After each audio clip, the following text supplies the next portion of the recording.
You don't need another radio. You got too many already.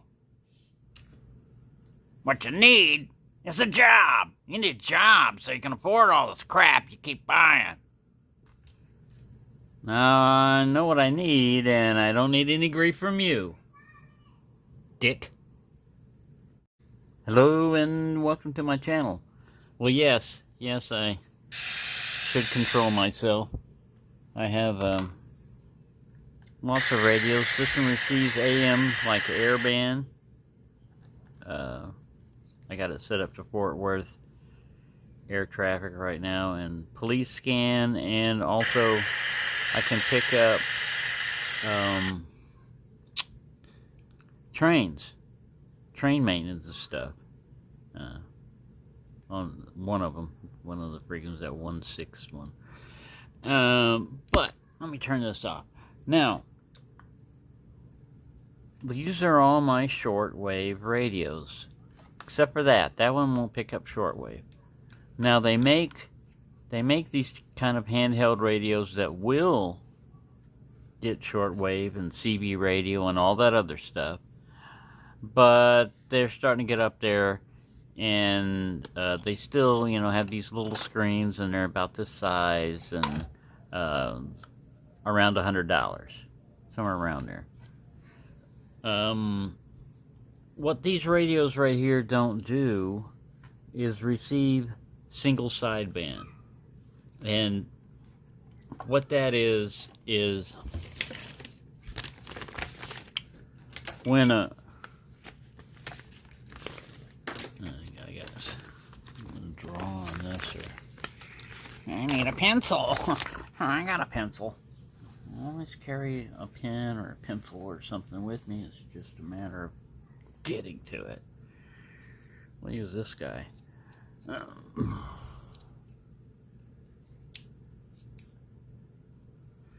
Alright, so a normal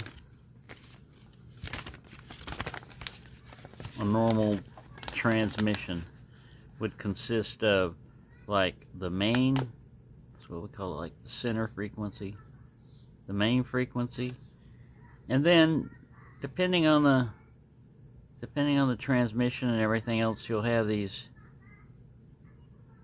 what they call sidebands also. Alright, so when you're listening on a normal radio, this is like continuous wave right here, and this is SB, right? SB, and you have a lower sideband and an upper sideband, and this can be any type of frequency. All right, so all those other radios that I'm talking about, this is all they receive. Now, what happens on these lower sidebands? What's the advantage of upper and lower sidebands? Well, when this thing goes to transmit, it's kicking out power across this whole spectrum right here when it's transmitting a continuous wave one. But if it's transmitting a lower sideband, it cuts out that. It cuts out all that, and it is just transmitting on this sub-frequency, basically. And the advantage to that is you use less power, you don't have as much, it's more selective, so you're not getting as much bleed over from other stuff and everything. I mean, you can still get that, but I marked myself. You can go further and everything. The problem is you can't hear that if this is all you've got is a CW receiver. You can't hear this or this. And there's information that's being transmitted on there. Sometimes it's Morse code, sometimes it's voice. And you just really have to dial it in. So that's one thing that you're missing on that. And as much as I like analog tuning and everything, digital tuning is much better. Now this one's okay, it's just not as strong, it's not as good of a receiver as this one. And when it goes to sweep the frequencies and everything, I can speed it up, but I think all it's doing is just speeding it up, that I'm getting to the other frequency. It's not even looking for signals and everything. On slow sweep, it's okay, but it takes a while. I mean, you can jump between different bands. So, I mean, I like that. And again, this is digital and everything, but it won't go to that frequency. I mean, it goes to a lot of different frequencies on this one. And it has the air band and AM and all the other stuff, but it doesn't, it won't go to everything. And again, with this, you don't have a dial, you don't have anything. So I told myself I'm not going to buy any more radios. This is all I need. This is everything I need. But then, you know, you start looking at things and you start trying to justify. I do. I'm not saying you. But my mind starts trying to justify, well, you know, you need this and you need that. Now, again, when you start doing that, when you start going into specialized things, it increases cost. And so some of the ones, if you're not a techno geek and you're not into like figuring out menus and doing all this other stuff, some of the easier radios for you that already have that with sideband, upper and lower sideband capabilities are like the Texsun PL330, and there are a bunch of different ones.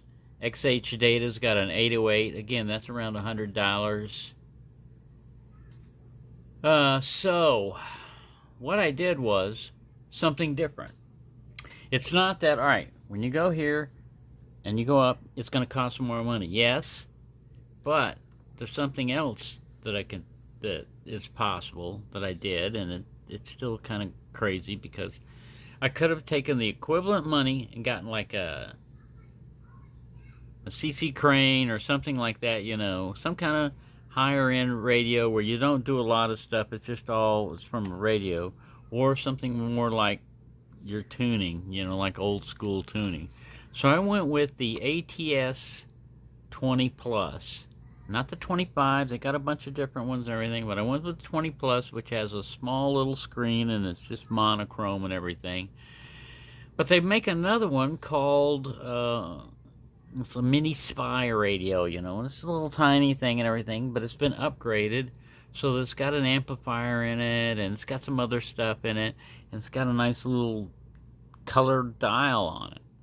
Well, I got both, to make a long story short. I went ahead and ordered both. So, yeah, so much. You did what? You did what? Yeah, I did that. And, yeah, I admit it. I told myself I didn't need, I wasn't going to spend any more money, blah, blah, blah, blah, blah, and this is what happens. I sit there and I looked at a bunch of different videos on YouTube, and I kept looking back and forth at Amazon and looking at stuff and saying, that's too much money, you don't need to spend any more than blah, blah, blah. And what I was going to basically do was just go up the next increment, which is something around $50, $60, you know. Well, then you're pretty close to 100, but you know how it goes, and so that's what I did. And I also fall for the overnight shipping thing. You know, a lot of times I'll spend just a little bit more money to get it delivered to me between 4 and 8 a.m. That's what the overnight shipping thing is. Now they've got delivered next day and all this other stuff, and then some of them you got to watch the shipping fees now because Amazon, you know, got to pay for that. I think it's Bezos, isn't it? Who owns Amazon? He's got to pay for that Venice wedding, you know, somehow. So they started changing their shipping stuff around. So that even if you're an Amazon Prime member, you can still get popped with shipping fees if you don't watch out for different stuff. So you just have to look at that. But sometimes convenient.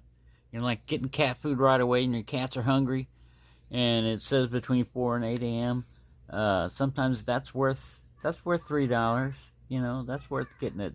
I'd pay $3 for that, for the cats. But anyways, yeah, so there you go. That's what's happening. I'm still into knives. I still will try to do knives, but I mean, I'm just fascinated by it. It's nostalgia, basically. It just brings me back because I've liked shortwave radios ever since I was a kid. We used to have a big shortwave radio, and back then you could pick up a lot of different stuff on shortwave, and I'd spend a lot of time. This is before internet too, so a lot of us spent a lot of time listening to AM and FM radios. We didn't even, we didn't even have shortwave, or if you did, it was a big thing. Man, I remember my grandmother. My grandmother on my mother's side, she had a garage full of old stuff in there. I mean, a washing machine that had one of those hand wringers on it, but it was an electric washing machine, but it had one of those ringers on the top, the squeezy things.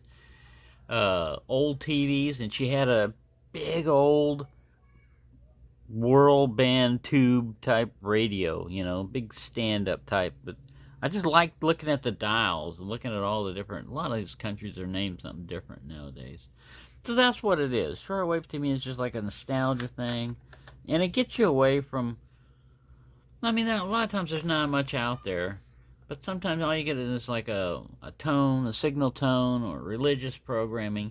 But I mean, the other night I picked up Japanese. I can pick up Vietnamese also. I mean, that I can pick up Vietnamese here anyway. I mean, that's on even on AM, because Dallas and stuff has a Vietnamese population that's large enough to support something like that. But the Japanese was coming from, I think, Radio Japan or something, which was interesting. That's what you used to find. And then a lot of these old number stations, I don't hear them anymore, but some woman's voice a lot of times would be repeating numbers over and over. I used to hear that a lot when I was in... I listened to shortwave also when I was in England, when I was over there during the Cold War. And I was stationed in England. I had shortwave radio, and I listened to BBC World Service, but also Radio Moscow and all this different stuff. And I knew it was propaganda, but it was interesting to listen to them BS. Anyways, there you go. I'll let you know how these other radios turn out and everything. And I'm, like I said, I know I don't want to necessarily be a ham radio operator. I just like listening to stuff. But anyways, yeah. Into the rabbit hole we go. Thanks for watching, and have a nice day.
We're smooth right now. We're deviating 240 for some weather, 4505. Enterprise gets flight 4125, 340, communication lights out.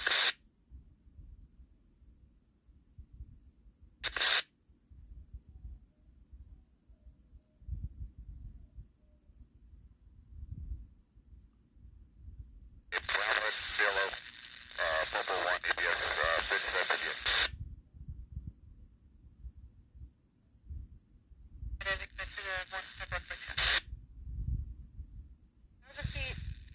Per minute or greater, direct Zillow for the rate for arrival.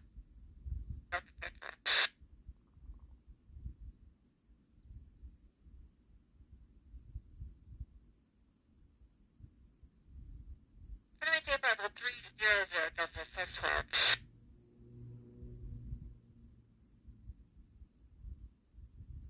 Center maintain 46, ready to copy, Southwest 3890. Roger.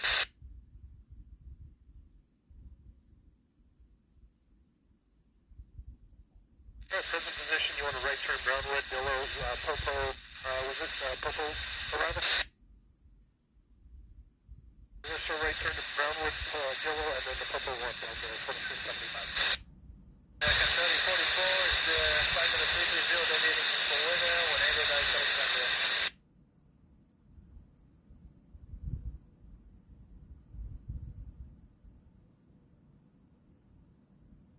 445.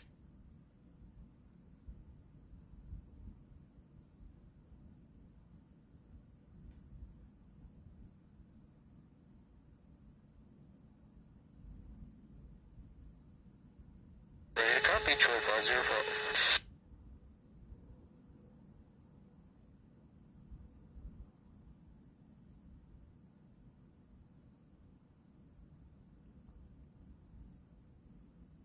Direct Bravo, Whiskey Delta, Dillo, and then the Popo 1 for Troy 505.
Twenty-eight 32, Delta 1012.